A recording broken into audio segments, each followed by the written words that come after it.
Hello, my name's Jill Abernethy. I am a person-centred counsellor, normally running my practice from beautiful counselling rooms based in Lymm. However, with what's going on at the moment, I am currently doing online counselling. It's a pleasure to be welcomed to the group today, and I wanted to just do a quick video based on a request for something on bereavement. This is a particular specialist area of mine, as I did all my training in bereavement counselling and continue to work in this field alongside other areas. So I felt it a real honour to be part of the group, so thank you for having me. I have written notes, so you'll notice me keep looking down to my notes because videoing is not my forte, put it that way. So excuse me if my gaze comes away from the camera and down to my notes, but I'll make a start and I hope you're all doing okay. So what is grief is probably a good place to start. We may have all felt it, we may have been lucky enough not to have felt it, but whichever way and wherever you are in your life, it's important to know what it is. So grief is the response to loss of someone or something that has died, to which a bond or affection was attached to and formed. It has physical, cognitive, behavioural, spiritual, social and cultural dimensions to what we feel when we experience grief. There's no right way to experience it, there's no wrong way to experience it.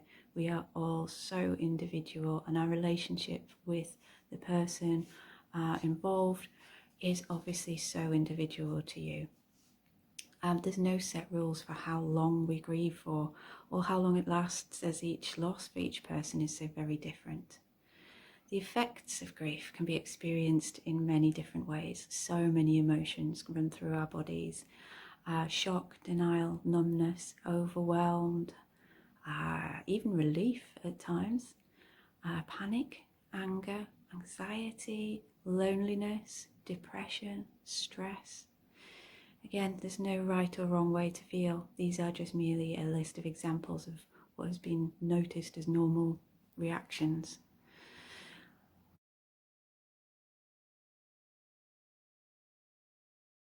Things of grief can also happen not just because somebody has died, but because of a loss of some other sort. And as we find ourselves in this situation today, we have lost so much. We've lost a relative amount of freedom.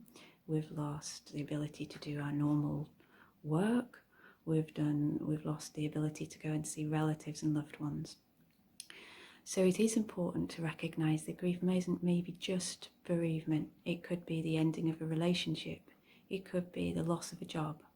It could be a decline in physical or mental health. Or it could be moving to a new location.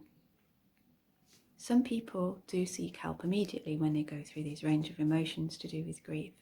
And some people prefer just to keep it to themselves, to be quiet and to deal with it in their own time. And it's so important to recognise that either way is absolutely fine.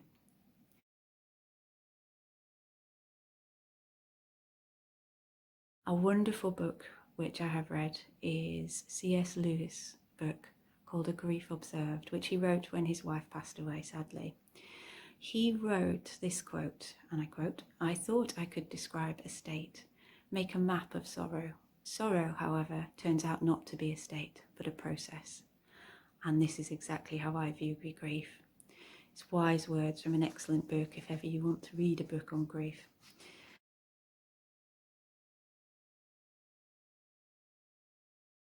So, should you be feeling grief or loss in any form right now, what are some of the ways in which you can help yourself? Number one, don't deny your thoughts of the loved person that you have lost. Talk to people about them. Maybe write down how you feel about them. Treasure your relationship, experiences, maybe write down memories, look at photos. Above all, acknowledge that yearning and that longing that you may be experiencing. It's completely normal. Be gentle with yourself and give yourself time. If you can, exercise, even if it's just a walk. Raising those endorphins and eating as healthy as you can be the best way to nurture your body. Accept your feelings. Now, this is quite hard to do. Your feelings choose you, you don't choose them. You have been wounded and you need time to heal. It's painful, it hurts. You may feel like you're falling to pieces, that you're losing your mind, that you're going crazy. All of this is normal.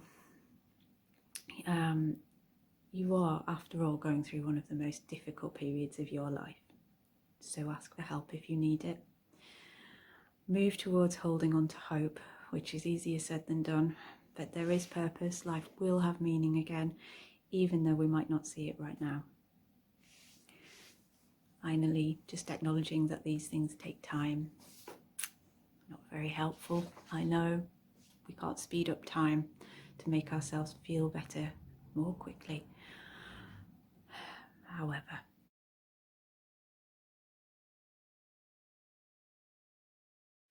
as much as we are all in this together at the minute, and I 100% agree with that, we've got to recognise that each boat that we are individually saving through this ocean of chaos at the moment sails differently.